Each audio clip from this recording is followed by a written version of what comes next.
Our current channel diameter is 65. We choose to add 3 sensors calibrated to 9.8 kilonewtons.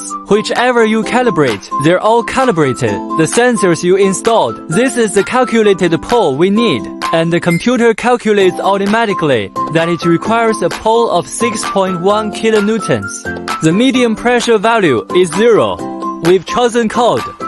Then go down to the area calculation. The area measurement measures the medium diameter of our seal. Our absolute displacement value here. That's what our displacement sensor puts in. We usually adjust it to about 4.5 millimeters. That's it for adjustment. Release it, the sensor holder. And look at this data that we have here. Then slowly press down. Press to the right height and stop. After setting these important parameters, click Confirm to enter. Then click on the area calculation. It can be tested and squeezed flat.